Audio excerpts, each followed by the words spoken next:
Good evening and welcome everyone to round 4 of the South African, Sim Race South Africa TCR Championship. I'm Daniel Haynes, your host, and I'm joined with Sas van der Westhuizen. Welcome, Sas. How are we doing? Hi, I'm doing quite well. Looking forward to seeing some good racing tonight. Oaks are already showing that they're fast. Yeah, super competitive as always, TCR. I missed the last round, but I heard it was a pretty good one at Red Bull Ring. You were there, Sas. How did it go? Yeah, it was a very interesting race. I think Div 1 was a bit of a rough patches here and there, but in Div 2, I remember having a lot of fun.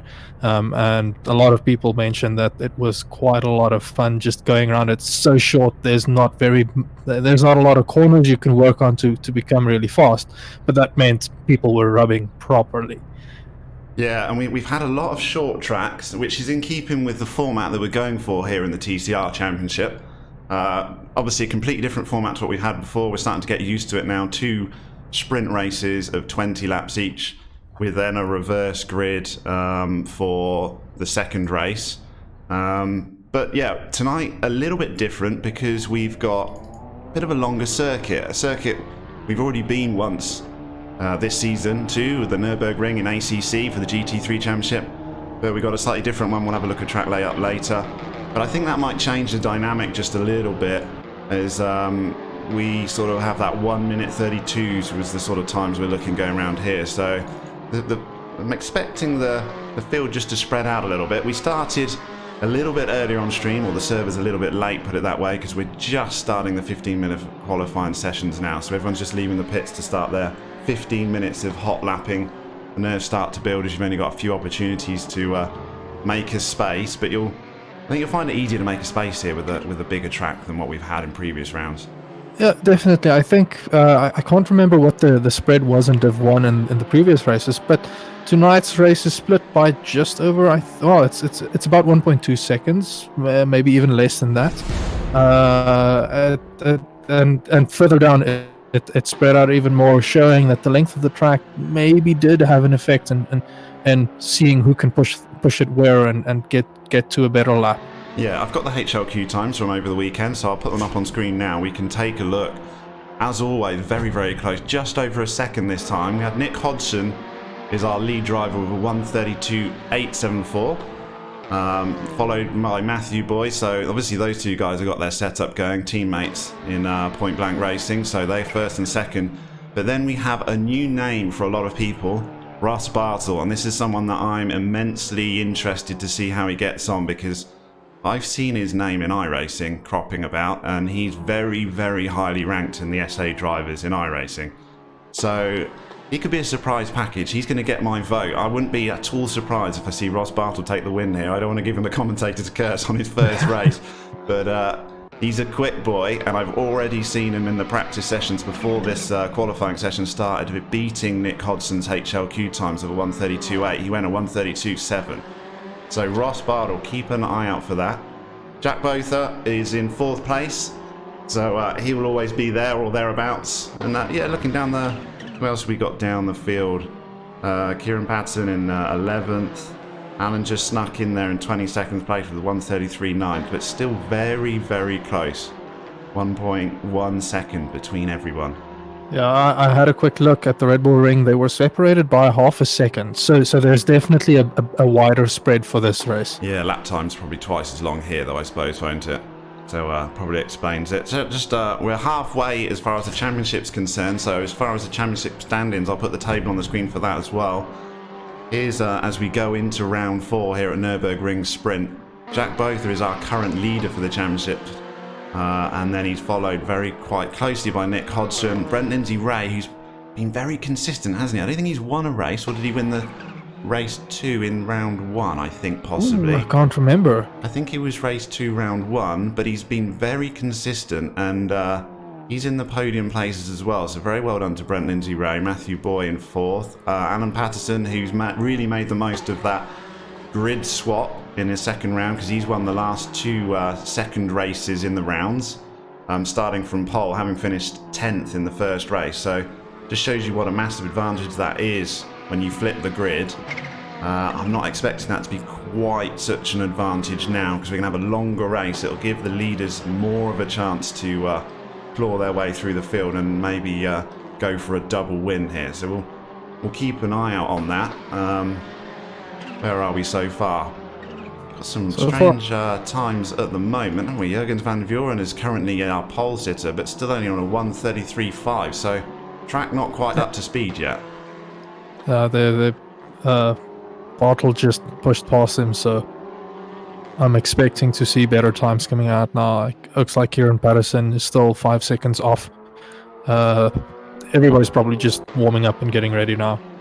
Let's maybe, while we're waiting for the track to come to us, let's watch a hot lap video from our, he was the leader in HLQ, Nick Hodgson, and it'll explain to us how a hot lap round here in Nürburgring-Sprint should look like. Enjoy, guys.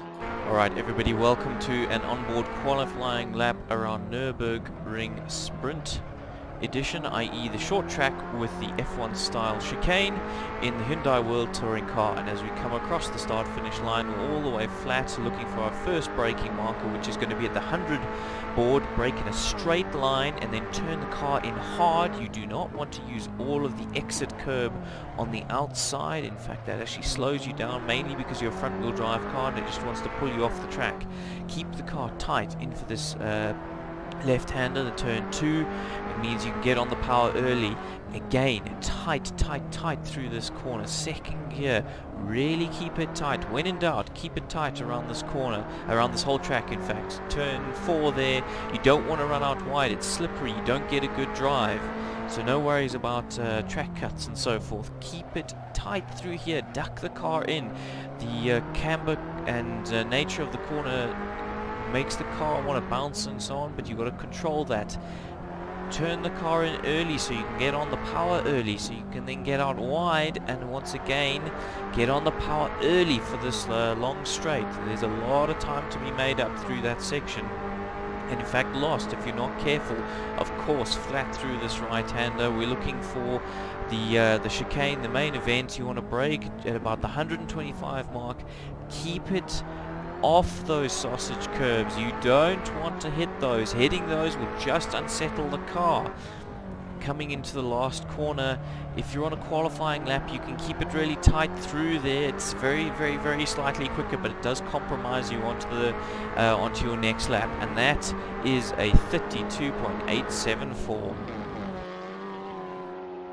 So thanks, Nick. That shows us how it should be done, and whilst he was doing it on track as well, because he's now our provisional pole sitter with a 1:32.8 as well. So if nothing else, Nick Hodgson's pretty consistent, isn't he? 1:32.8. Yeah, and Jacques Berta just moves into provisional second, and that's still. I'm still expecting to see some 32s tonight. Currently, it's only Nick in a 32. Yeah, no one else has managed to get there. So quite a massive gap for TCR, half a second back to third place.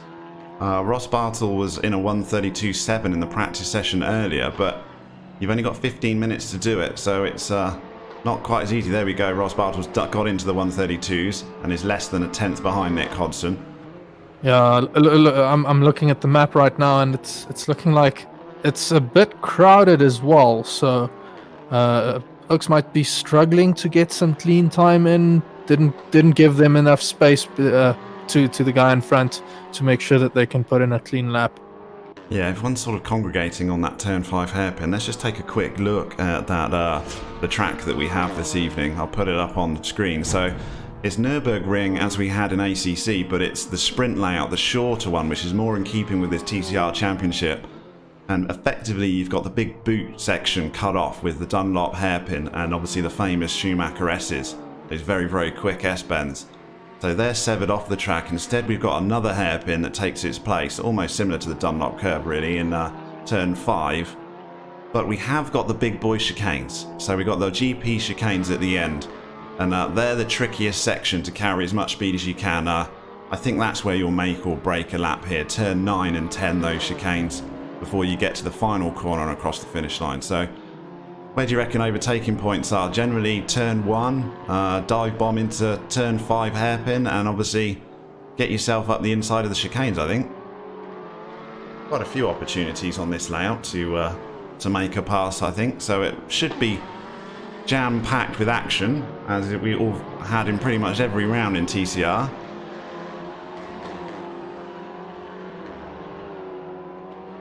If F1 showed us anything this weekend, there's quite a few spaces to try and get the overtake done. Yeah, interesting F1. Very cold temperatures. Here we've got nice morning race, so we've got very nice sunrise setting. Makes AC, not ACC.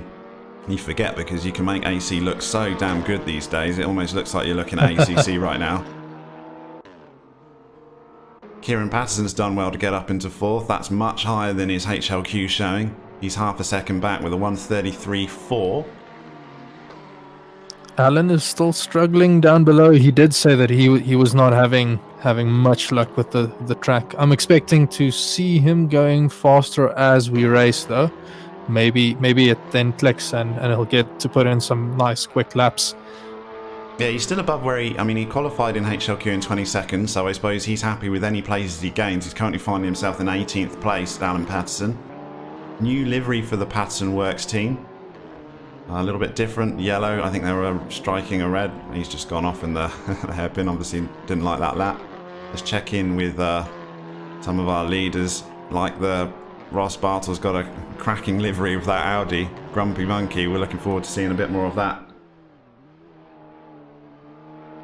Jack Botha up into 3rd. He's not quite into the 132s yet, and very, very tight on his delta now as he goes through turn 5 hairpin. Carrying exit speed through there so important. He did get quite a good exit, but he's a 10th down on his best so far.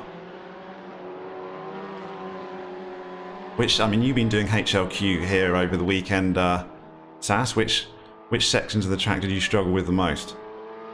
I honestly can't remember. I was still busy prepping for an endurance race on Saturday. That's when I did some of my laps. I do think I remember struggling with turn 5 a bit. It felt like it was off camber, or the bumps in it would unsettle the car. I just couldn't get through it quickly enough or carry enough speed through the corner to really make up some good time.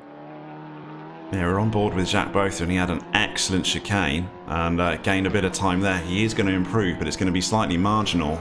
You know, he jumps the spot. He goes into 2nd place with a 1:32.981. 9/100ths of a second behind. Look how close it is between 2nd and 3rd. 7/1000ths of a second between 2nd and 3rd position as it stands at the moment. Super, super close with only 3 minutes remaining. It is a little odd to me that the next person up is like half a second away.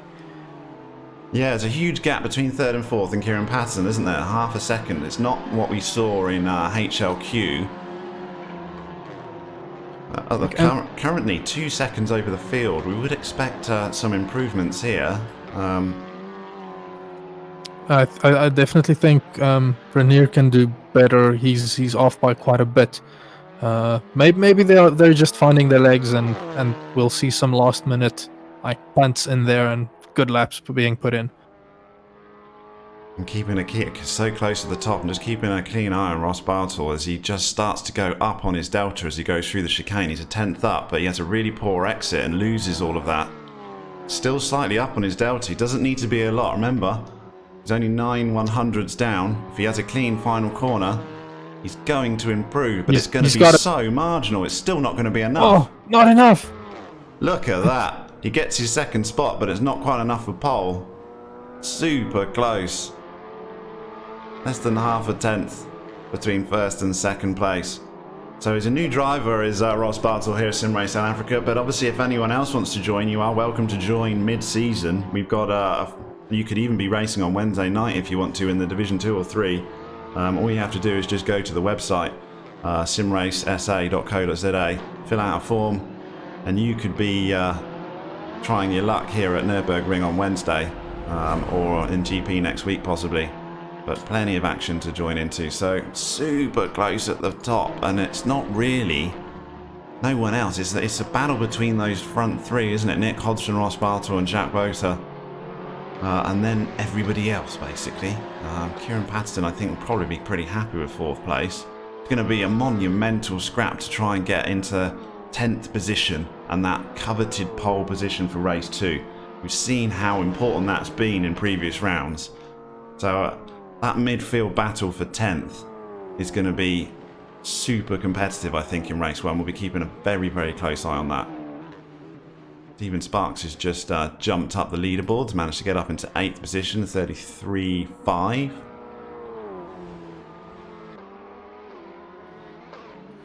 Renier Leach is up by, I think, yeah, 2/10 of a second on his delta, so he's definitely looking to try and improve, but I don't think that's going to be enough. Yeah, he's a good chunk down, isn't he? 2.1 seconds off our leader, so he's got a lot of time left in him as a Renier Leach, so I would expect him to be gaining quite heavily on his delta, really, to be frank. He's going into the chicane section, just on entrance to 2/10. But then he loses the whole lot on the exit, doesn't he? Well, maybe I pushing think a bit too hard. Yeah, he might have enough time to get around and do another lap. Yeah, so the clock's got 10 seconds left. Where is everyone on track? I'm interested to see the leaders. We've got Ross Bartle still on a hot lap. Nick Hodgson is on a hot lap as well. But he's 2/10 down, so probably not going to improve. Corné Kotze is 3/10 up on his delta. He's just gone through the chicane. Jack Boter was up, but then lost it and has decided to abandon that lap, so he's not going to improve. So it's 3rd place at the moment for Jacques. Corné pushed it almost to half a second, but it ends up being enough for 4th. Oh, brilliant lap. We just got him as he crossed the line there. Corné Kotze, well done, up into 4th place, 4/10 back. I think he'll be pretty chuffed with that. Let's just check in with Ross Bartles going through the chicane. He's got a very good exit out of the chicane, but he's not quite up on his delta yet. He'll need an epic last corner. He's really pushing it. He's gone up a 10th. Can he hold it though? I think he compromised it. He's going to improve again. He's going to improve again, but it's not going to be enough. No. It's enough to improve, but not enough to... Oh, how close can you be at the top? Oh. 0.048. He shaved off a 1,000th of a second there. He almost had it. So Nick Hodgson, our HLQ leader, is going to start in pole position on race 1. Wow, guys, it's going to be tight, those top 3. Less than a 10th in the top 3. Nuts. So we'll be watching those, and then we'll be really, really watching 10th position as well. So as we get ready on the grid, let's just go to a short break.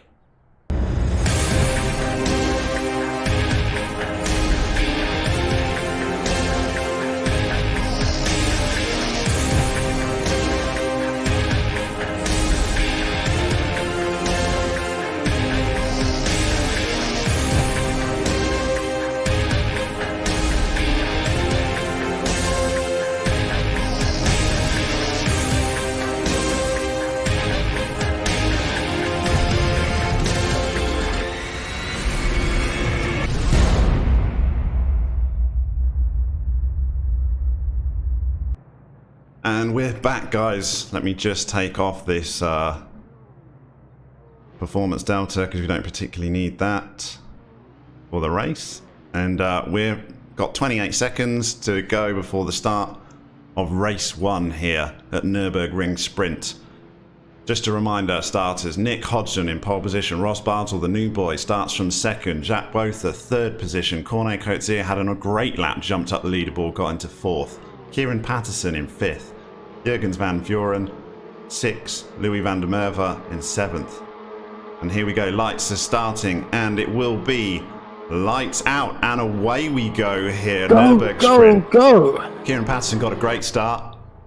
He did get a very good start. Didn't look like Jacques Boter particularly got off the line too well, but no, he did. He's up the outside of. Oh, there's a bit of a tap there, Ross. I think Ross Bartle had a bit of a tap. He's dropped back down the field. He's finding himself in 4th place now. Nick Hodgson got away well though, very well, and Jacques Boter did gain a spot. He's got Ross Bartle and Corné battling it out together. Super tight through the Mercedes arena section between these two, side by side, these two. Looked like Kieran Patterson also dropped a place, didn't he? Back into 5th.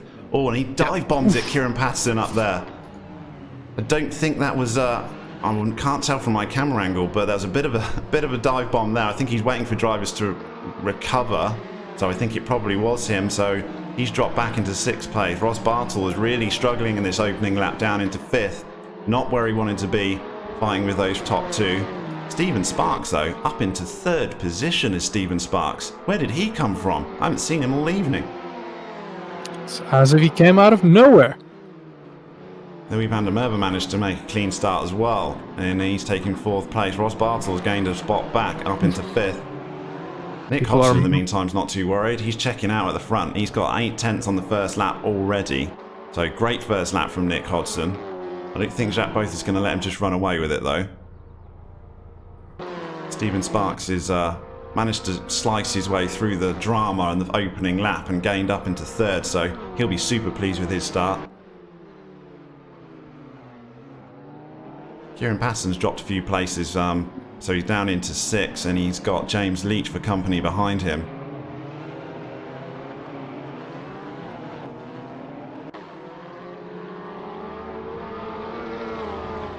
So we've got 20 laps here for race 1 before we flip the grid on the top 10. So Rainier Leach up into 10th place. Rainier Leach. What on earth happened at the back?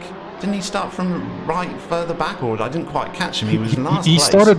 He started very far from the back, but I saw Jurgens, Van Vieren and Pieter Gelden. They were involved in a bit of an incident. And someone just span round at the back there. Who is it? Mike Roux? No. Hannes van Wyk. Hannes van Wyk. Yes, he's got a smashed up Hyundai. He's gone right back. But yeah, we had an unbelievable start there from Rainier Leach up into 9th position. Just shows you that qualifying sometimes doesn't mean a lot.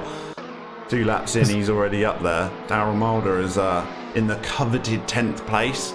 That's almost, if you can't finish 1st, finish 10th is the answer. Try and capitalize on the reverse grid for the next race. Yeah, the very last place you want to finish is 11th though. So it's a bit of a tightrope trying to get that where you want. Nick Hodgson has got Jacques Both pretty much glued up behind him. So that first lap he got away, made a bit of a gap, but Jacques hunting him down now. Not going to let him get away. He was a bit quicker on that lap, was Jacques. He's closed it down to 0.6 of a second at the front. Then we've got a 4-second gap back to Stephen Sparks. That's quite substantial in TCR, it has to be said. Ross Bartle has clawed his way back from his early escapades on lap 1, and he's back up into 4th position. But he's given himself quite a lot of work to do. Good 5 or 6 seconds away from our leader. He is being closely followed by is it Louis van der Merwe? Yeah, they've been battling it out right from the start, those two. And yeah, they're carrying it on now. Very, very closely slicing their way through the field. Rainier Leach, though, is just like coming from nowhere. He's gained another spot. He's up into 8th. I think he's got a secret race mode in his setup. Should have used it for qualifying, Rainier Leach. You could have been up there. Room Grayling behind him in 9th position. Not seen much of him yet this evening. I think we missed him in qualifying, but yeah, he's in the top 10. The little bit I saw him in qualifying, he was a bit up and down on his delta, making mistakes here and there, but managed a decent start. I think he was close to the top 10. Probably capitalized on the people spinning out. Ross spun round. Sorry, Sass. Just saw him jumping. He's tumbling down the leaderboard. Is Ross Bartle? He's had a bit of a mistake. I think it's Stephen Sparks waiting for him. I think it's Stephen Sparks waiting for him. So possibly Stephen Sparks was involved with an incident there. Is he waiting for him? He is. That's the only explanation. But also, it might have been a bit of an unsafe rejoin if Stephen Sparks rejoined there. So it's not to say he was waiting. Sparks definitely was waiting for him because he was just running along the side. So I think Ross Bartle was trying to make a pass on Stephen Sparks, and unfortunately, spinning him around the way it has, it's dropped him all the way back to 18th position. So bit of a nightmare opening race. I think that might be a bit of commentator's curse on my behalf. So let's see whether we can get back up into 10th position so we can really capitalise on round 2. Nick Hodgson and Jacques Both is getting closer and closer. Half a second between these two at the front, and the gap to 3rd is just growing. Louis van der Merwe finds himself in 3rd now after Stephen Sparks dropped right back, but he's 8.4 seconds back from our leaders. That's that's probably the biggest gap we've seen this season in TCR so far. We've only got to look at the track map on the right-hand side to see the gap that our 2 leaders are in. They've basically got the whole back straight to themselves as they're going through the chicane section already, as Louis van der Merwe is only just getting to the chicane now. The big boy chicane with big boy curbs. Going to make a few people cry this evening in 2 races, I think, that chicane. Not the easy GT sprint just going through flat out. This one you have to actually take a good line and brake for. And those sausage curbs are really rough. I saw a few oaks running over them, and it really bumps the car around doing that. Yeah, 100%. So riding with Kieran Patterson now in 4th position, just trying to keep an eye on the leaderboard because there's lots of people jumping up and down. We've got Matthew Boy, who I haven't seen this evening, and he qualified 2nd in HLQ. And I didn't see him in qualifying here either, really, to be quite frank. And he's all the way down in 21st position, so I'm not quite happened to Matthew Boy this evening in race 1. But certainly not showing the pace that we would expect from him and that he's shown all season long. So he's had a bit of a nightmare start to this round 1. See whether he can improve and get back. Alan Patterson, dare I say it, is working his way through the field in 14th. He wants 10th. That's where he ends up in every race 1. He gets 10th place and then he maximises it in round 2. It's definitely a bit of a strategy there. But it does mean you're only winning half of the races. It's true, and you get 4 drop rounds, and yeah, at the moment I think that championship standing board that we looked at, that's definitely got room to change quite substantially because you can't just keep dropping first rounds. You've got to... Oh, there's a big smash up ahead. Is that Brent Lindsay-Ray? I think it is. I think it's Brent Lindsay-Ray. He was off at the chicanes. Oof. I'm not quite sure who he came in contact with. But yeah, big smash there for Brent Lindsay-Ray. That's going to drop him right back. He's down in 12th. I expect some damage there on Brent Lindsay-Ray's car. Alan Patterson, Ross Bartle's got his way through already. He's up into 13th place, side by side here. Oh no, not again! As I say that, Brent Lindsay-Ray's touched Ross Bartle. He spun him round on the track. Oh, he's facing the wrong way. Not for the first time this evening. We're only done 6 laps. Oh no, he's back down into last position now, Ross Bartle. What a nightmare debut race. Let's he's click actually off not him. I feel lost. sorry for him. I gotta click away. He's actually down in 21st. He's actually not lost. I saw Jurgens van Vuren had to jump back to pits earlier. He had some damage, so that caused him to fall back quite a bit. And now Bartle is in the pits. I'm looking like he might not be ready. He might have had some bad damage. Yeah, he might be retiring from this race. That's such a shame because he certainly had the pace to mix it with our leaders, but rubbing his racing has been a bit too much this evening here in race 1 at Nürburgring-Sprint. Quite a lot of cars spinning around. I think we missed a bit of the action. Unfortunately, the camera setup here in AC doesn't have a wide-angle TV lens. They're all quite close, so it's very hard to try and Rowan keep it. Greiling up in 7th. He's trying to have a look at making it past Leach, and it looks like he might make it stick. Oh, he took bad the exit sausage out of curb, the... though. Massive sausage curb exit. He's still on the inside, though, so if he can keep it together, he might have the position. And the outside is René Leach. I think René Leach has got the drag on him. Much better line. Definitely. But then Rowan Greiling's tucked in behind to try and get some draft benefit here. Look how close these two are together to go into the braking zone. Rowan Greiling's going to go up the inside. René Leach has given him space. Would he get the cut back? I think the brake's heavy on the brakes. Is Rowan Greiling. But he's got the pass made. Looked like he just paused Still long side enough. by side through the arena section between these two. Oof. But Great he takes the driving from position. René Leach. And makes a mistake. Different lines here, very different lines through the arena section. We saw René Leach go very, very wide. I think he was trying to avoid possibly thinking of the understeer. He's up the inside here now, though, and braking turn 5. Yeah, that very tight line really compromised Ron's exit out of turn 4. How close is the racing between these two? What a drive from René Leach. Coming from the back, he's up into 6th place. He's a man possessed in the race.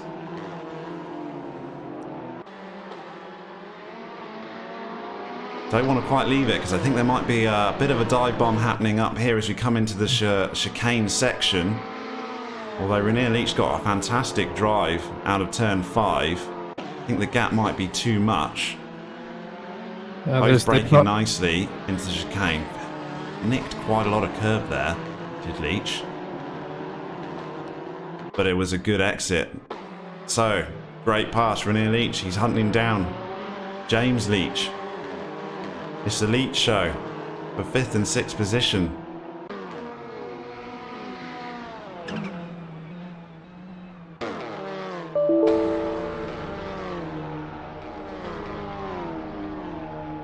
Let's see, Alan Patterson, he's up to 12th now. I'm telling you, he's got this knack. He's got 12 laps to get to 10th position. He's got this knack of doing it every round.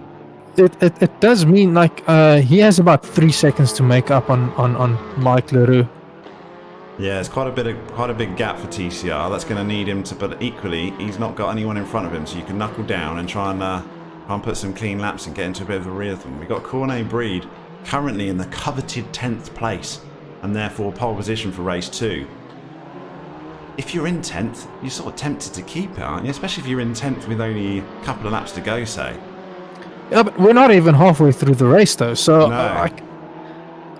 I would be pushing. What would you do if you're in, you say you're on the two laps to go, and you're in 10th position, and you've got the opportunity to make a pass for 9th? Do you hold 10th for race 2, or do you go for it? Well, second is still a relatively good position to start in, though. So it's True. the further up the field you get, the more that it can start costing you. So if I can get the 9th position, that's more points for me, man. Yeah, I get it. We just the massive advantage from starting from pole. If you get a good start and you get to the turn 1 in first place, you see the amount of time lost fighting for positions. I mean, Alan Patterson managed to run away with it from pole. He gains a massive gap, and then even though people are tracking him down towards the end, it's just not enough time. So I actually managed it in Div 2, if I remember correctly, and I had a good start, but I then screwed it up, which then cost me about 3 or 4 positions. okay, but then you're only yourself to blame if you start from pole, I suppose, haven't you? I mean, it's starting on pole and then having the pressure of worrying, is everybody going to brake on time? Are they going to run into my rear? Because I'm not one of the fastest drivers out there. So Alan is really quick, though, but I'm not one of the quicker ones. So I was a bit worried that my earlier braking would really hurt me. Fighting in the mid-pack, though, is just so difficult, and the amount of time you lose, and we can see it here because our leaders have checked out. They're 12.7 seconds ahead of the field now. Oh, as I say that, Jacques Both has just made a pass on Nick Hodgson. They swap positions. Nick Hodgson slowed right down. What happened to Nick? Something's happened here. Nick Hodgson's 3 seconds. He made a mistake, I think, through the chicane section. Could only be through the chicane. And Jacques Both has poached it. It looked a bit like he might have spun it around when I had a quick look on the track map. Yeah, 137.3. So, and it was all lost in the chicane, so we missed that as they just switched places in the chicane. So Jacques Both has now got a quite healthy lead with 10 laps to go in race 1. Our championship leader could extend his lead here, Nürburgring-Sprint. Down in 9th, it's looking like Groskamp is really on the tail of Rowan Greiling right now. But Cornet Breed is coming up the inside of Groskamp here. He's going to dive bomb up the inside on the brakes. He's got the inside line. Side by side as they go through here, but obviously inside line then becomes the outside line into the arena section, so you've got to try and get the pass made there. And Cornet is dropped back into his 10th position. I'd be reluctant to give up 10th, but the problem is he's under pressure himself, this Cornet Breed. And Mike Leroux in 11th. Everybody seems to be running really wide. It's a little party in that sort of 8th to 12th position. Very, very tight between 8th, 9th, 10th, 11th, all fighting. It's almost like the person in 8th doesn't particularly mind if he drops a couple of places. And No, the person in 11 wants it. This is benefiting Alan really well now. He's looking like he's brought down the gap to 2.6 seconds now. That's after 2 laps. If Alan does it again, there will be rumours in Discord that it's an admin fix if he starts from pole position in race 2. But we've got Cornet Breed up the inside there as they go into the chicane. Does he make the pass? No, he was defending from Mike Leroux. He keeps his position in 10th. He's side by side with Mike LaRue into the chicane section, but he holds on to that place. It has to be said, the right-hand side of that Audi's looking very, very second-hand. Bit of body work required there. It has brought Alan closer now. He won a second from them fighting through the chicane, losing a lot of time doing that. Yeah, 1.4 seconds, and we've got 9 laps remaining as Alan Patterson, but he's got a couple of guys to pass. Quite a big, tall order of only 9 laps remaining. I'm just so impressed with René Leach. I mean, he was 2 seconds off in qualifying, unless he put a time in and jumped up the board right at the death and we didn't see it. I can't quite remember, but I mean, he was a long way off the pace. He's been awesome in the race. Fought his way up to 6 and he's holding it, he's making it his own. So very good from René Leach. Nick Hodgson will be, we'll have to check in with Nick what happened there. I'm pretty sure it was an instant through the chicane section, whether it was on his own or whether Jacques Botha was actually involved with it. I think the gap was not enough. I didn't see a really tight gap that it would have been an instant between the two drivers. I suspect it would be a mistake into the chicane, which is very easy to do, let's be honest.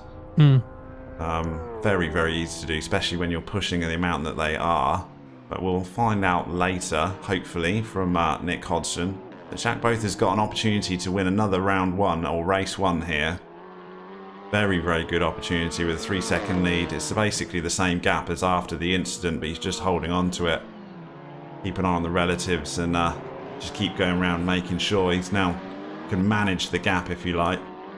Just looking back down through the field, I was expecting this... with the longer lap time, I was expecting Nick Hodgson making a move on Alan Patterson for 12th, and he gets it done in the first corner. Yeah, just popped in too late to catch that, unfortunately. So Alan Patterson's moved down to 13th position. That's that. So Alan Patterson lost quite a bit of time there, isn't it? Because 2.5 seconds Coetzee to LaRue in 11th. So he must have made a bit of a mistake, Alan, I think, somewhere. Yeah. Up ahead, Minar is really having a good look at the back of Leach. Let's chop in and have a look at that. Yeah, he is in the Golf. A very nice livery, it has to be said. So Leach is under a bit of pressure now. He was so quick at the start of this race. Managing tyres is also a thing, especially longer than any other round we've had so far. Minar's going up the inside. No, he's going to be outside now of the chicane section. Leach has got the inside line. It's got to be favourable. Not ideal to go through 2 abreast here, let's be honest. I think Leach has given him that position. Minar's moved up into 6th place. Sort of forced that, if you like. Let's see if we can just grab a replay of that pass. I think, yeah, Leach definitely lifted off very wisely so, because 2 cars do not go through that section nicely, really, let's be honest. He is probably thinking about managing the race a bit better now, for thinking about the start of the next run.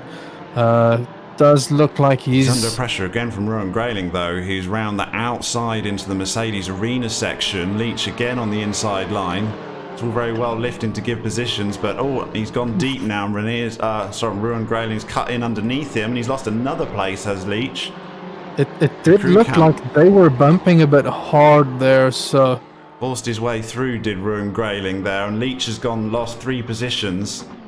So he's down in 9th. Doesn't want to lose more than 1 more because that would be pretty gutting to finish in 11th from his awesome start. Just starting to go a little bit wrong for Leach as he goes wide and onto the grass. We've got Corno Breed up is the next man to put Leach under pressure in the Audi. LaRue is also there. And if you're in 11th, you're pushing harder than you've ever pushed before, let's be honest. Because that's the worst place to finish, is 11th in race 1.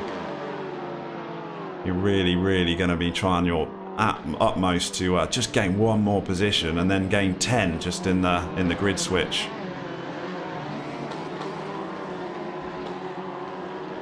So lap times are still quick. Kieran Patterson just done a 33.3. That's his quickest lap of the race in 4th place. Sort of on his own, really, is Kieran Patterson, but he is tracking down Louis van der Merwe. only a second, and he's he's quickest, and he's 14 laps in, so he's getting to a bit of a rhythm, is Kieran Patterson. Did you find, I'm not sure if you've done enough laps here, Sass, I haven't done any, unfortunately. Is tyres overheating an issue once you start pushing?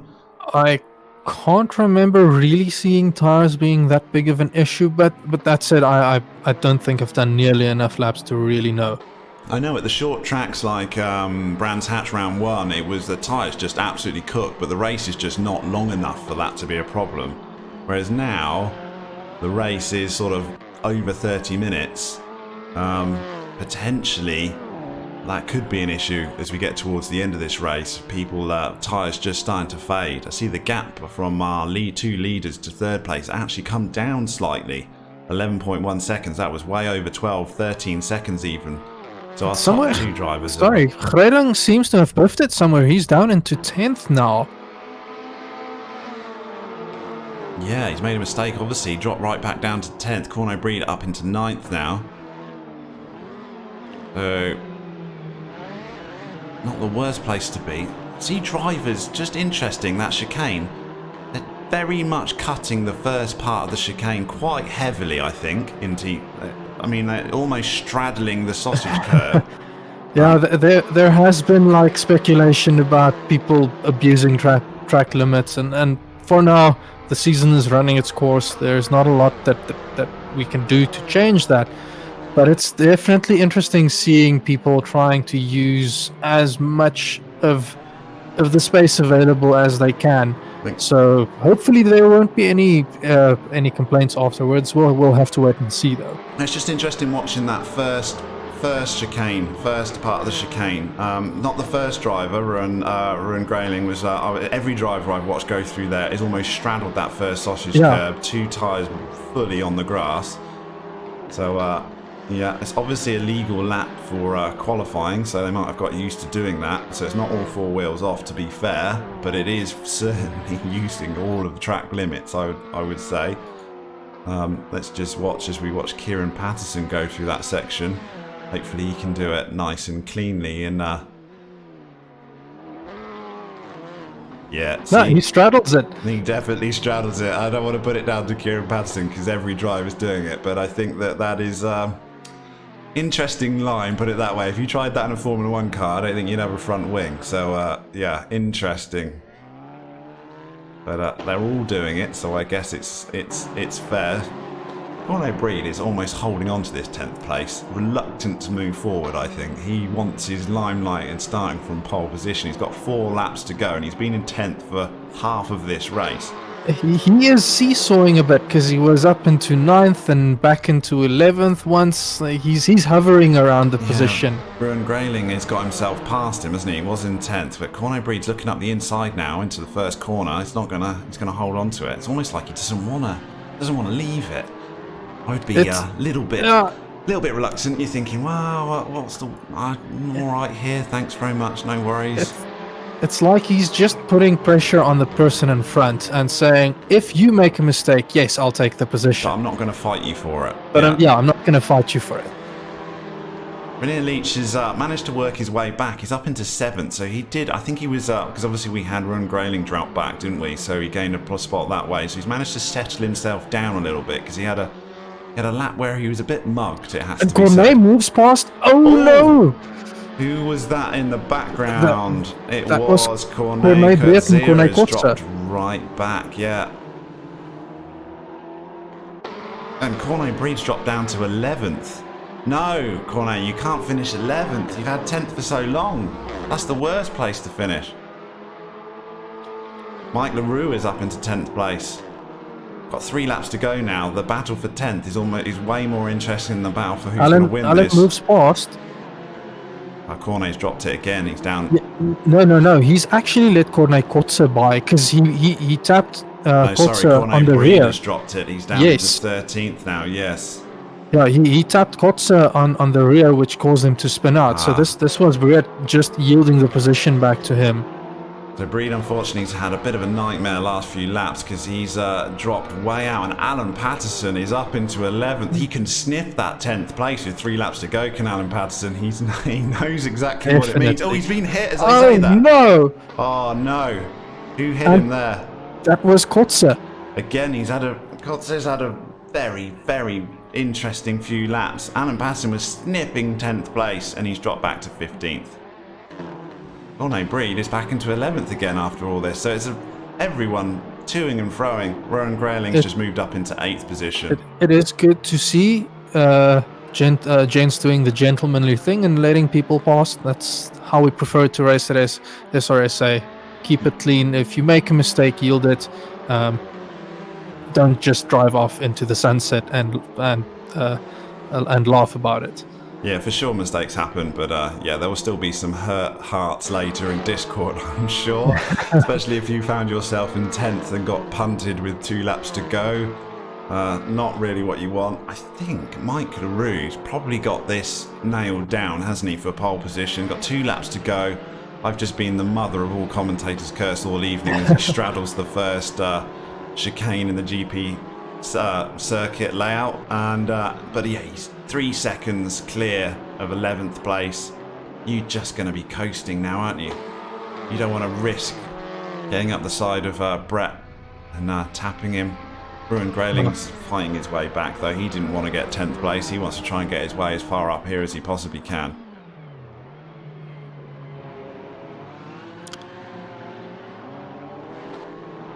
Krokam does seem to be putting a lot of pressure on Greiler. He is indeed. Just riding with him now. Let's just, we haven't been on board at all yet with anybody, so let's go on board with Krokam as he's coming up the back of Rowan Grayling. Different lines through this section, quite tight up the inside, got a much better exit through the arena. They're going to go side by side, braking zone of turn 5. Obviously we're not going left on the GP circuit, so big advantage here for Krokam. I think he's going to have that pass made. Just pop back. Yes, he did.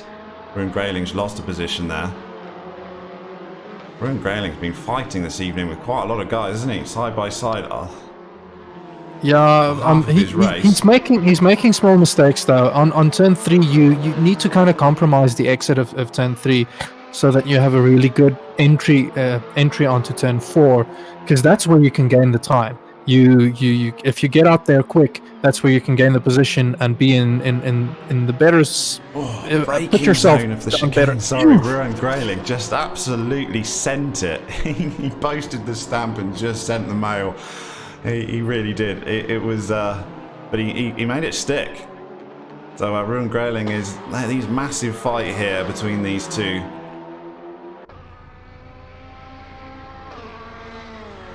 Gotta have I mean, if you're making a pass into the chicane, I didn't put that really down as a major passing place, because you really gotta rely on the other driver knowing you're there and basically giving you room. You can't just send it there and not expect contact, basically. Who was it that famously said, like, if I'm not going for that move, I'm not racing anymore? I think that's the motto that Rowan is having tonight here. He's like, if I'm not going for the move, I might as well just not be racing. Yeah, or if I am going for the move, I'm probably going to get a penalty. It's another saying. Because they're switching places again between these two as Krokam goes up the inside of turn 5, just like he did on the lap previous. So Rowan Grayling's back behind him. But we know Grayling doesn't mind sending it into on the chicane. So we're waiting for the chicane as Grayling just posts it. Leaders on the final lap. But we're just going to stick to see whether Grayling does send another postcard here. I think he's too far back. He's too far back. No way you're gonna launch it up the inside here. It also looked like he was just tapping the brakes. Oh, and he did push. He was a bit of a punt, it has to be said. So Brett Krokam cuts the inside corner, but then they've been doing that all race long anyway. So let's check in with our leader, Jacques Broth. We've not seen much of him because our two, Jacques Broth and Nick Hodgson, just checked out at the front. 14 seconds, these two. The lead from 3rd position. Kieran Patterson is making a move for 3rd, and he almost gets it done. Compromises the exit of turn 4. So can he do it into turn 5? Yes, he does. Yeah, he's made that pass. Well done, Kieran Patterson. Way to get a podium place on the last lap of the race. Van der Merwe is going to be pushing hard, though. The Jack Both is just coming up to the chicane complex. See what line does he drive? Yeah, he's going to cut it. They're all cutting it. They need to build a wall. No, he doesn't. Look No, at he that. That's how you're doesn't. supposed to do it. So you can be quick and not straddle the chicane. There you go, guys. Division 2, take note. You don't need to cheat. So Jack Botha comes around the final corner and he's going to win race 1 of the round 4 here at Nürburgring-Sprint. Closely followed by Nick Hodgson. Not quite sure what happened to Nick. We suspect an issue in the chicane, possibly on his own, but we'll find out later. But he still gets second place, so still well done. Kieran Patterson still fighting right in the last corner. Comes through for the final podium positions. Got to be super chuffed with that, getting a podium spot on the last lap. James Leach... Van der Merwe gets 4th. James Leach coming through for 5th place. Minard is going to be in 6th. Rainier Leach, very impressive first race. I think he's going to be super chuffed with 7th, to be quite frank. Crew Camp did win the battle between Roux and Grayling, takes 8th. Mike LaRue comes through in 10th place. Got to be happy with that. That's basically, feels like a win because you're going to start at the front. Corne Breed. Heartbreaking to finish in 11th when you held 10th for half the race. So he is going to start from 11th instead of pole. So that's race 1 finished. I thought we'd have a bit of time to breathe, Sass, but not so much, hey? Not so much. Oaks are running quite close. Even though the field might have been spread out a bit more, there were still nice clumps of cars just trying their utmost best to make it. Yeah. Yeah, it was. I was expecting a lot more gaps with a bigger layout, and just totally wasn't the case. We got Jack Botha doesn't seem to think that the race is finished and still going round. So we're going to be joining for race 2 very shortly. So we'll just wait till that gets sorted. In the meantime, enjoy the short intro video.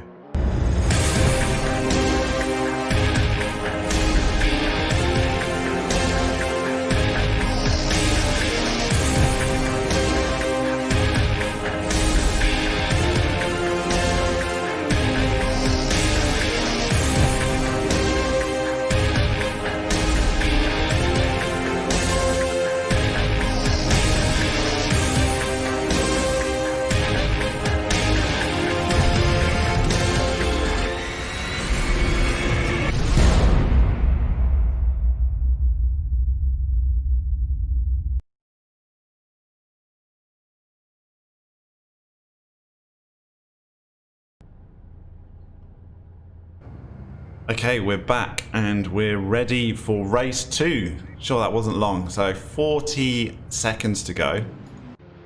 Unfortunately, we don't get a very wide-angle camera here at Nürburgring-Sprint for AC. They're all very, very close together. So a bit of a strange because it is a Kunos circuit. It's a little bit odd. But we do get to see the action close up, but we don't get to really see the field. So I think we missed a lot in race 1, to be honest. Very hard to keep track of 22 cars constantly switching positions. So we just take what we can get here as lights start to come on with 10 seconds to go, and we've got Mike LaRue is the one sweating and Roux and Grayling in 2nd position. So Mike LaRue, can he get a good start? Roux and Grayling is going to be desperate for it. Here we go. And it's lights go! So, Mike LaRue, how did you go? Let's see. He comes down to the first corner. We know Roux and Grayling likes to brake late. He's tucked in behind, though. I don't think he had as good a start, so I don't think he's going to really go for it here into turn 1. So, Mike LaRue is going to keep position. Oh, punt! No, he got. I think Roux and Grayling got hit from behind. LaRue's been turned right round. Oh, what a heartbreak start. Rainier Leach is now in pole. Oh, that is such a heartbreaking thing to see.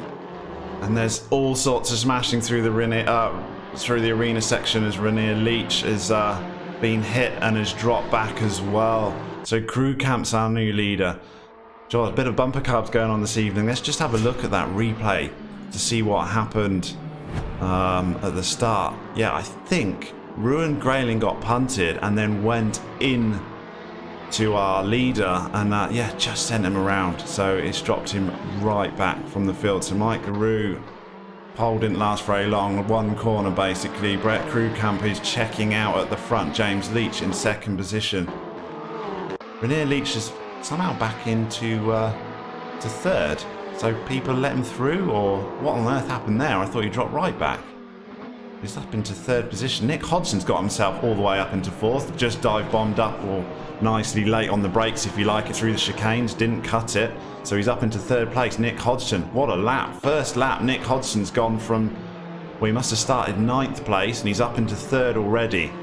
But he could make up for that mistake at the start. Jack Botha has also got up to 5th place. So our leaders are slicing their way through the field much quicker than we've seen before. Ruan Grayling, who started 2nd, dropped right back into 7th, and they're 3 abreast down the start straight. This can't end well going into the first corner. There is already a bit of an incident in front of them. Unbelievably, they do manage to get through the first corner, but it's job to see who's where, because it's just cars absolutely everywhere taking all sorts of line. Ruan Grayling's had a bit of a eventful evening already. He's down into 8th. He started 2nd. Kieran Patterson's managed to get himself back up into 6th position, so our leaders are finding it much easier to get their way through the field. I think if you've got to gain places early, haven't you? If you find yourself sort of holding into that midfield pack for too long, you just lose too much pace to the leader. Jack Botha's up into 4th place, got past René Leach. So Hodgson and Botha are in 3rd and 4th in just 2 laps. That explains why we're seeing 3 guys abreast. The usual front runners aren't waiting, and they're just trying to make the move as quickly as possible, because otherwise the race can get away from them. Yeah, in previous rounds they've just literally just ran out of time, haven't they? Corné Breed and Ruan Grayling just into, I think Grayling is definitely taking a bit of a liberty through that chicane. I mean, every single lap he's trying to go 2 abreast through the chicane, and it basically only one car can fit through there, and he's going backwards more than he's going forwards. He's down into 10th place now as Ruan Grayling, and he's got Peter Geldnes right side by side with him now through the pit straight, who should have the inside line into the braking zone of turn 1, and that'll be another position lost for Grayling. And it is Peter Geldnes is up the inside and takes 10th position. No point finishing 10th in race 2 though, guys, so this is when you want to be pushing. Brett Krugkamp, can he get enough of the lead to keep the rest at bay? I fear not, because Nick Hodgson, as opposed to previous rounds, is not far away whatsoever. 1.7 seconds off James Leach, and then only another 1.2 seconds from the leader. He can see the leader, can Nick Hodgson, already, and it's only lap 3.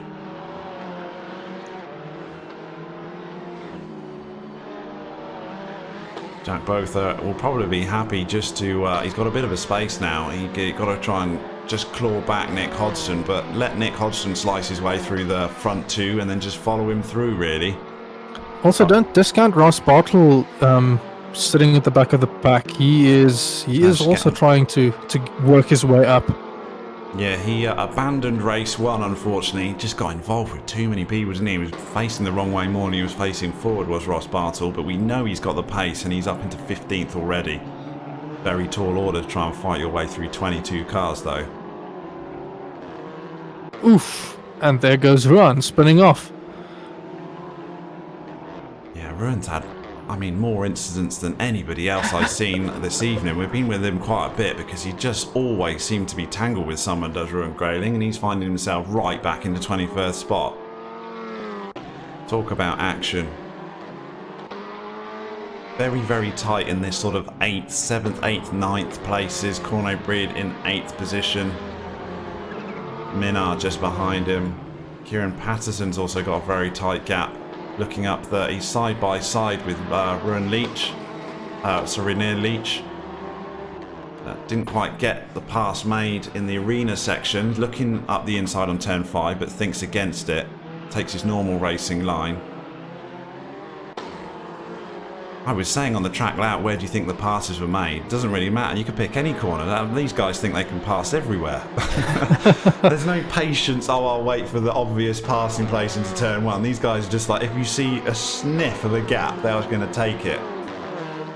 Well, that is because of the very short race. You're kind of pressured into trying to make the most of any opportunity that you can get, even trying to make an opportunity if there might not be Can't one. believe the amount of people trying to pass through the chicane though. Kieran Passon goes up the inside of the chicane. Renier Leach Oof. gives him spots Herbs. and goes off in the grass. So that's unfortunate from Renier Leach. He's in the wall. I think he gave space there to Kieran Patterson, but it compromised his chicane. And yeah, ended up sending him backwards. The crew camp he's doing very well, it has to be said. He's doing very, very well in his first place position because he's not losing time. In fact, he's slightly gaining time over James Leach. And Nick Hodgson, I thought was going to close a lot quicker than what he is. So these two have got sort of clean track, and they're concentrating and they're putting in good lap times and consistent. And yeah, we saw how close they are with HLQ times. But if you can just get into a rhythm, and I think that's the main advantage from starting from the front. If you can just get a clean start and then you can get yourself into a rhythm, then you can just basically view it as a HLQ session, because you're not going to come up across any cars. You're not going to get back markers in a short race like this. It's all about not looking in your rear mirror and just thinking about what's ahead and doing the best you can right there. 100%. Rear view mirror, you might want to turn that off. Virtual mirror, turn it off. Just think of it, I'm trying to set qualifying laps at the front, because you've got the quick guys chasing you down. So where have we got? Minar has got only a 2/10 gap back to Peter Geldnes. Kortzer making a move into the chicane. It's not going to stick though. Someone Matthew missed Boy. the chicane completely, Matthew Boy. We've not seen a lot of this race, but he has managed to stay in front in 10th place. As we said, 10th place is the second best spot in race 1, but it's completely pointless in race 2.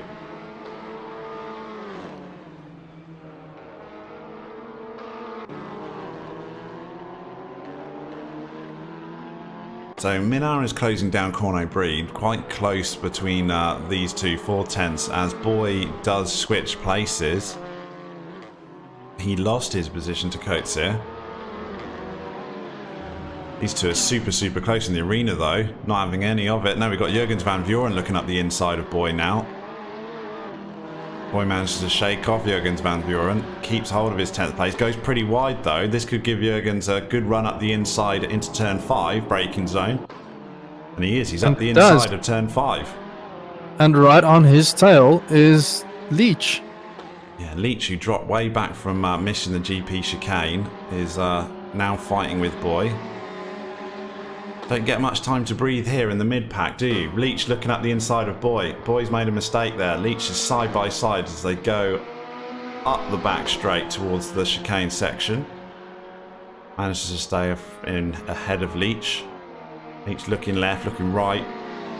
I just can't believe how many people are brave enough to send it up the inside of the first corner of the chicane. It's nuts. Jack Botha's got up into 2nd place. Nick Hodgson's dropped back again. What's happened to Nick Hodgson? 4th position. Just saw Jack Botha go up on the timing screens up into 2nd place. He's jumped 2 spots. Nick lost a lot of time. He might have made a mistake into the chicane again.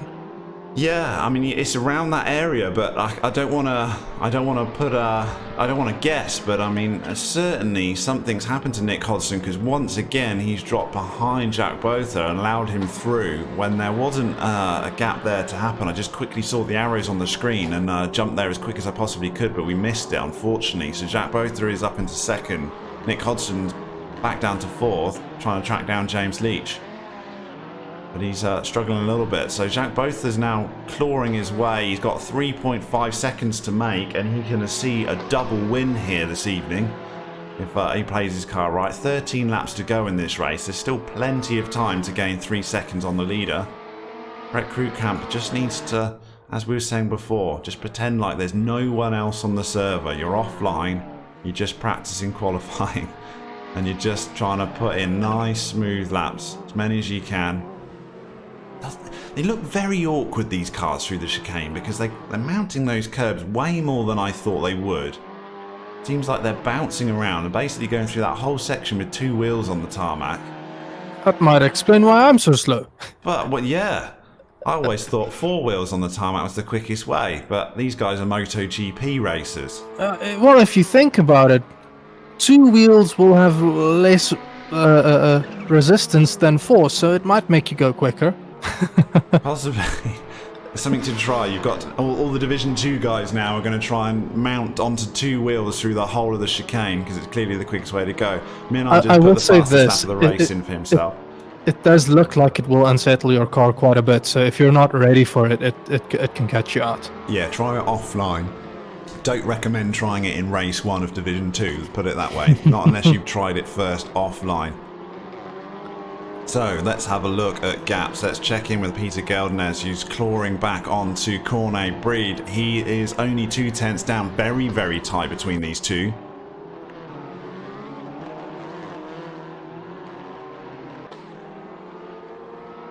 Will he get a famous look up the inside? I think it's like a game of chicken going up side by side to the GP section, isn't it? If you're on the inside, you're basically going, well, you got a lift, you got a lift, you got a lift.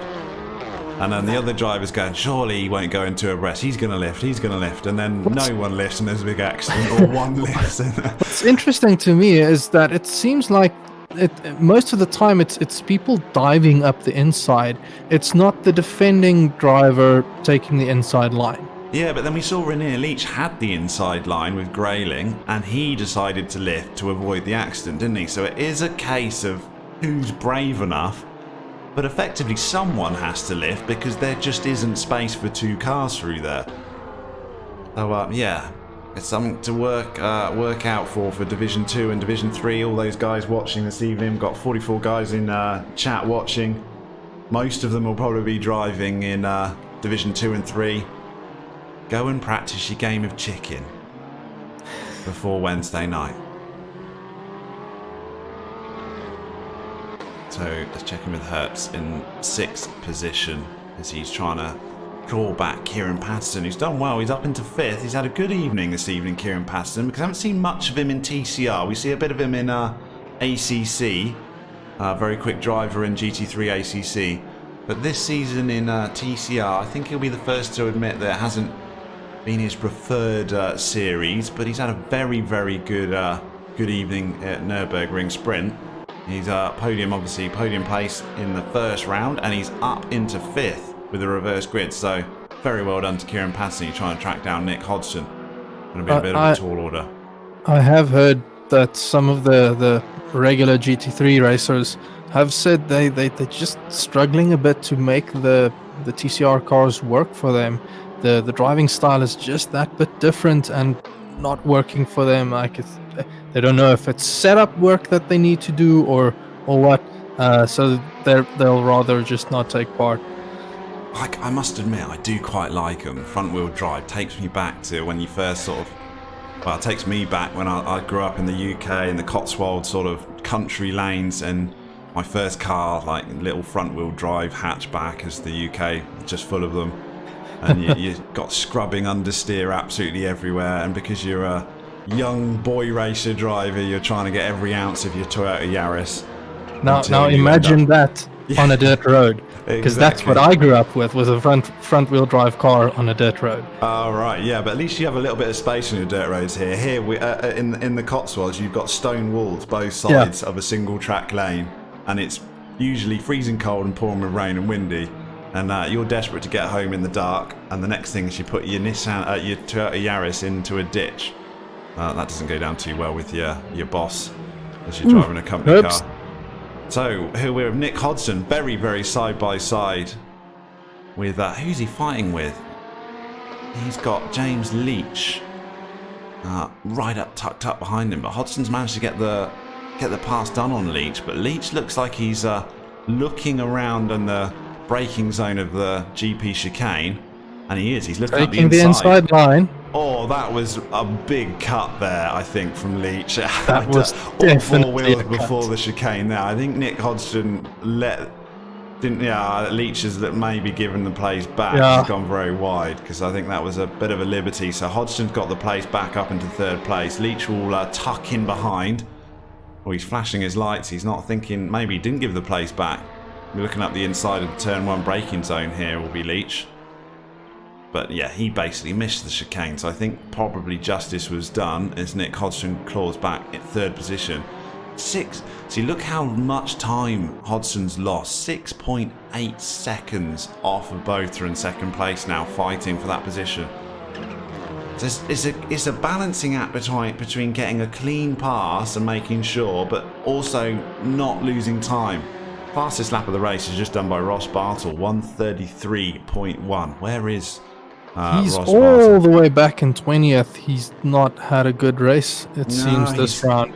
He's got such immense speed, we saw in qualifying, but with other drivers there's been a real difficulty with Ross Bartle, so he's had issues we haven't seen, and he just put the fastest lap of the race in. Might it just be him not quite getting to grips with AC? I don't know. Yeah, possibly, and also, I mean, your first race in TCR, these guys have had, what have they had? They've had 3 rounds, 6, 7 races now to get to grips with it. Certainly, it's a whole different discipline, really. There's nothing in iRacing quite like it. We've got the Audi in iRacing. It's the only real front-wheel drive car. Very, very difficult to drive. It's the Audi RS3 in iRacing. So maybe something a little bit different for Ross Bartle. We'll see whether he pops up in other series. I'm not sure whether he signed up to anything else. So we'll. He takes the inside line for the chicane. Oof.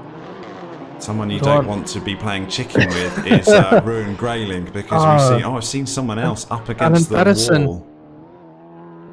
Alan Patterson went off. I think Yeah, Brent Lindsay-Ray gave him a bit of a tap on the rear. Yeah, he's still off, Alan. He's just trying to rejoin now. Unfortunately, he's going to be rejoining right at the back of the field. Matthew Boy has just gained a position on Rainier Leach. Goes up into 12th place. Ron, sideways a lot there into turn 1. I'm too scared to go to Ruin Grayling because every time we switch to him, it is just basically bumper cars at the fair. He is known for liking the rear to go out a bit, so riding that edge of oversteer. I think he's also which also known means for if there is half an Audi-shaped gap in front of him, he will put his car in there. So oh, definitely. I don't want to jinx it, but I'm expecting a few race investigations at the end of this evening, and I think his name may feature a couple of times, unfortunately. Maybe he'll be putting some in as well, I don't know. But every time we cut to Ruin Grayling this evening, he's side by side with someone. But he's finding himself down 18th place, so it's not helped him out too much, has it? Quano Breed, I'm just seeing, is got himself up to 6 on his own, really. Not seen where those passes are made, but he's had a much better second race. But unfortunate to finish 11th place in race 1 while holding 10th position for so long. Nick Hodgson, now he's got clean air, is properly clawing that gap back, but it's just way too big, isn't it? It's still 7 seconds. He's taken a second off of it, and it's taken him a few laps to do it. Just, you need a 90-minute enduro, but I think I wouldn't be able to survive 90 minutes of TCR just commentating on it, yet alone driving in it. Well, it will definitely be interesting to see how much of an effect that has on the field, but also the tracks are a bit shorter, so there's not much to gain from an enduro. It's going to be action all day. Bit of a scrap forming between the other Cornet and Jurgens van Vuren for 10th and 11th position. Switching places a couple of times through the arena section, and Jurgens van Vuren is right up the back of Cornet now as they come up the back straight towards the chicane. Just seems to be the favourite spot for an overtake and a crash.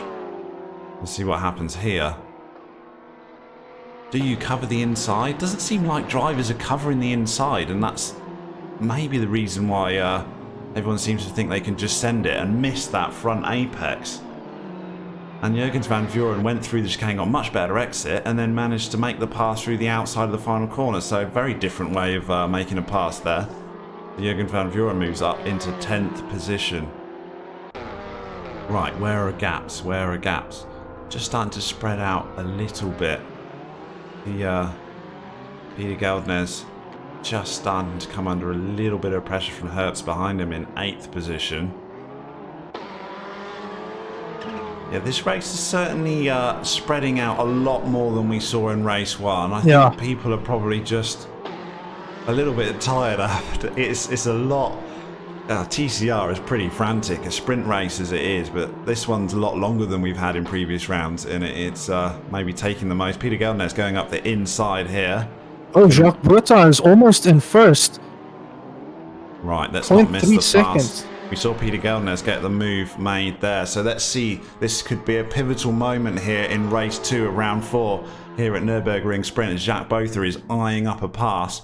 Brett Krukamp's been awesome. On the inside? No. No, he's thought better of it. I think that is the racer. That's the racer in him, knowing that that isn't a passing spot. He's going to try to go up the inside of the final corner and take the first position. Jacques Bourdin is going for a double win here at Nürburgring-Sprint. Great pass. See, that's how you do it, guys. You don't force it into the chicane. You instead get a really good exit out of the chicane, and then you get the pass done without any trouble. Let's have another look at it. So Jacques Bourdin is now the leader of race 2. He's worked his way up from 10th place. Here he goes up the inside of the final corner. He had a look at the chicane, but one car goes through there, not two, and he knows that. So he did the right thing, got a brilliant exit, and makes the pass on the final corner instead. I wouldn't put it past him that the look was intentional. The look was there to intimidate and try to cause Krukamp to not get the best exit out, so that Jacques can get the better exit out of that. Just cut to Herbst, and he's just spun right around. Stefan is down. He got hit, and he spun in the arena section, and he's down into 12th place now. So that's unfortunate because he was just fighting with Peter Geldner before. Didn't quite catch who hit him. Definitely going to be a few people complaining of spinning punts here this evening. Yeah, Jacques Bourdin is a class act, isn't he? He made that pass as he knew he had time. I think it's not like it was final lap of the race. Got 6 laps to make the pass. He clawed the time back, and Brett Krukamp did a brilliant job though. As I suspected from the start, this being a longer race, it gives our leaders much more time to fight their way through the field.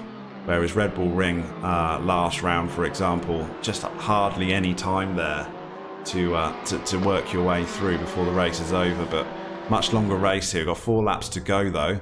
Still plenty to do. Nick Hodgson is up into 3rd place, but that might be as far as he goes because 6.8 seconds is going to be too much for him to claw back from Brett Krukamp. James Leach is just starting to come under pressure from Minar in 4th position as they go into the Mercedes arena section. Quite tricky in every car, this arena section. You've got to be really, really patient. It's just so easy to get on the power too early. Minar's all over the back of James Leach here. That's does look like he almost got the better drive out there. But he's taking a different line, getting the inside up. Yeah, he went too deep there, didn't he? Went too deep. They're side by side now as they come out of turn 5. Just backs off. Oh, Leach gone too deep again. Minar's just... Minar will have the exit here. A lot of cutbacks going on here, so side by side. I think Minar got a much better drive though. He got way preferred line. The pass is made way before they even get anywhere remotely close to the chicane complex. Leach might be tempted to have a look, just as every driver seems to. And he puts his wheels onto the grass. Did James Leach, and he spun round. He had a look on the wrong side, did Leach there. Managed to correct himself very nicely. Well done. Well, okay, so looking at the time, I'm wondering if that wasn't maybe what happened to Hodgson. Yeah, if he's you get back a wheel in on 3rd. The grass, you're finished, aren't you? Yeah. But I can't see how you would get a wheel on the grass unless you were fighting with another car looking for space, because yeah, that is a bit of a schoolboy error, to be honest. Not for James Leach. I mean, he was fighting with another car there. It's completely different. But on your own, we'll have to check in with Nick Hodgson at the end of the race to see what happened. But we do think potentially that fastest lap of the race, once again, Ross Bartle. 1:33.0, and he's up into 16th. Just seems to fight his way through the field and then just falls all the way back again. But he's definitely got the speed as Rosbar, so we'll look forward to seeing him in future rounds. Yeah, I think that chicane it's been the heartbreak of quite a few this evening, hasn't it? It's just full action with I think the liberties that people are trying to take through there doesn't help. It's making me wonder, Jurgens van Vuren is right on the back of Kieran Patterson, and they're running up to the chicane in a bit. So will there be a look on the inside? I do think Kieran got a good drive. So it's going to be a big dive bomb if Jurgens wants to do that. Both of them. I mean, I think... but terrible exit from Kieran Patterson as Van Vuren is up the inside into the final corner. Van Vuren basically missed the first part of that chicane. I mean, all four wheels completely off the circuit. If we had that app running that we're using in GP, there would be a hell of a lot of drive-throughs through here, I reckon. Because that first part of the chicane, every single driver I'm on board with is just fully cutting it. In fact, I'm going to name and shame someone. Winning is Kieran Patterson. Is he disconnected? There's something happening to the server. There's a lot of lag going on in the server. I saw Kieran Patterson almost disconnected. Lots of drivers jumping backwards, forwards. Am I still on board? Or it's not me, is it? I'm not seeing anything weird like that. I saw Kieran Patterson braking and then tires screeching and the car going sideways into turn 1. Yeah, it's down into 10th place. I've got a few drivers blinking here on connection on my screen. It certainly was caught on stream, but the stream's still live, so it's certainly not my connection. But maybe a few people have had a bit of connection. Jack Botha has got 2 laps to go, and he's way out ahead on his own. So he's going to get a double win here unless something monumental goes wrong. Nick Hodgson is not going to claw back the time, I don't think, to Brett Krugkamp. He's had a fantastic... That is how you drive race 2 when you manage to get places with the switch grid, but also a bit of good luck through the first few laps where we had just so many issues going. So let's jump on board with someone that is going through that Bartle chicane is section. going through the chicane in a bit. Who is, sorry? Bartle. He's right on the tail of Van der Merwe. Okay, so I'm riding on board. He's actually already gone through the chicane section. So I want to get with someone going through that chicane section, and I don't want to blame them particularly. I just want to point out the fact that there are a lot of drivers that there's no one actually going through the chicane. Alan Patterson. Oh, we can't do Alan Patterson, surely. Let's go on board. Here we go, Alan Patterson. Well, he straddles it, but I wouldn't... That's fair. Alan Patterson was completely fair with that one. That's not... We've seen other drivers a lot more than that. So everyone is just now in the sort of turn 5 sort of arena section. We saw Jacques Botha just not even clip the curb whatsoever, did we? He's coming up into the chicane now. Look at it. Absolutely perfect. Just clips the sausage, second sausage. So that is how you go through that section. We're on board now with Philip Minar, who is going to go through the same section. And just completely takes a little bit more, certainly more than Jacques Botha. Jurgens van Vuren is unfortunate, I've missed him. Let's go back to Kieran Patterson. Goes through the chicane section. Kieran Patterson takes a lot more than Jacques, it has to be said. There is a little sort of bollard on that first apex that is immovable by the looks of it, because everyone straddles it and it's still there. Yeah. So it's part of the track, but that can't be moved. But I think if you put a wall there would be a lot of written off cars this evening, because everyone is taking a bit of liberties. But it's just interesting to see that the fastest guy on circuit, Jacques Botha, doesn't take that line at all, does he? He takes the chicane completely as you'd intend it to. So maybe the two-wheel action is not the quickest way through there. Maybe it isn't. Cars just look so unsettled.